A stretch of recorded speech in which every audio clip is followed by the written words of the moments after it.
The other day when I posted that video about Lily of Legit Nutrition in Hawaii, and I referenced this article that was sent to me by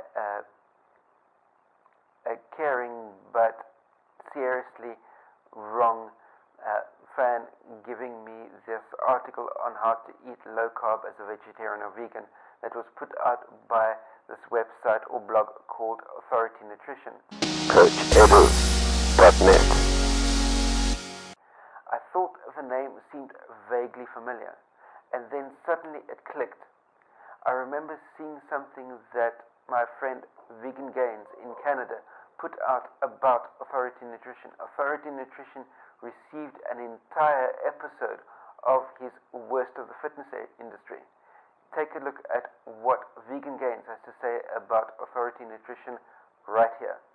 Who is Authority Nutrition?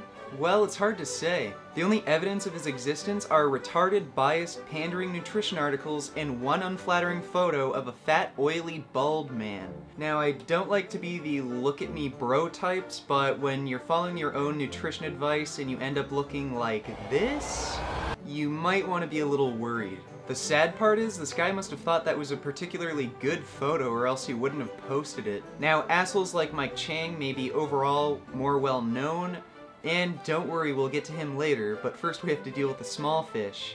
But Authority Nutrition is by far the most referenced fad diet promoting idiot that I have to encounter in the YouTube comments. And it's likely because morons are impressed by his ability to cherry pick studies that have little to no relevance to his claims. Now, a typical YouTube troll comment calls me a biased vegan who cherry-picks studies to support his claims. So it's only logical you listen to a guy who adamantly promotes meat and disparages veganism because there's no way he's biased. He eats meat. Meat makes you unbiased. So what is Authority's Nutrition unbiased and medically supported take on veganism? So we start things off stupid, which at least sets an even pace.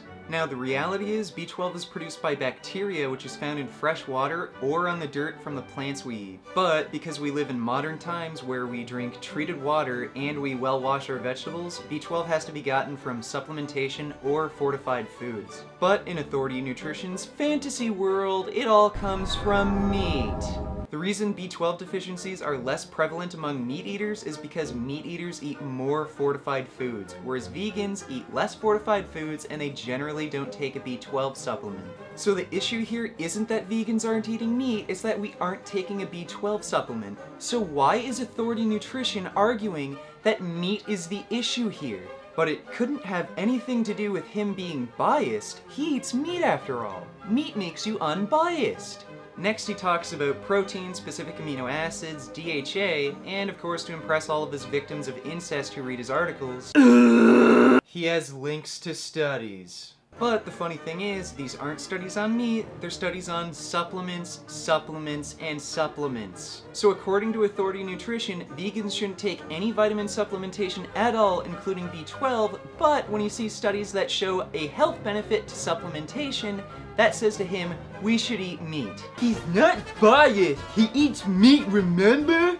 And as for his DHA argument, he hilariously links studies which go against his stance on saturated fat and cholesterol. That's right, Authority Nutrition thinks cholesterol and saturated fat don't cause heart disease, and he even thinks butter is a health food that protects against heart disease. And then he links studies that go against his own interest, probably because that's the best he could cherry pick. Vegans and vegetarians do tend to eat a lot of oils that are high in omega-6, which reduce omega-3 conversion rates, but again, how is this an issue with a lack of meat in one's diet? This issue could easily be solved by cutting out oils and eating more omega-3 rich nuts and seeds, but in Authority Nutrition's mind, every problem can be solved with a nice hunk of meat.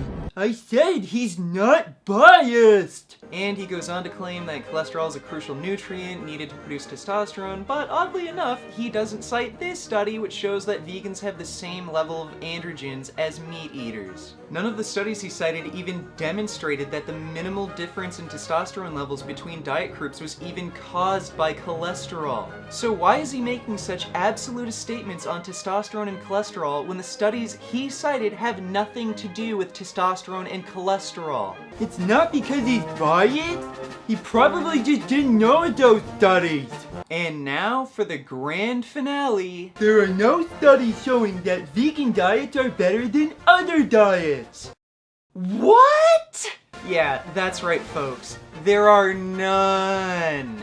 Oh, stop making fun of him. He's just stupid. He doesn't know any better. So that's Authority Nutrition, folks. As long as you tell people what they want to hear, then they'll believe you.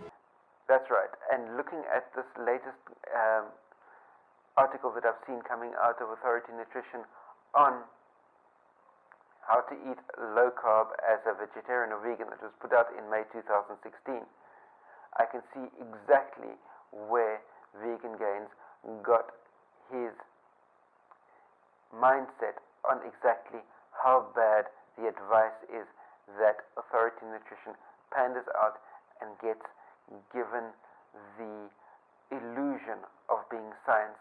Meanwhile, it's further from the truth. That's my take on the matter personally. Remember, share your comments, questions, criticisms in the space down below. Thumbs up if you like the content, share it out amongst your friends, and don't forget to hit the subscribe button. Stay subscribed to all my content that comes out on a day-to-day, week-to-week basis. Remember, stay carved up for the win. See you next time. Cheers.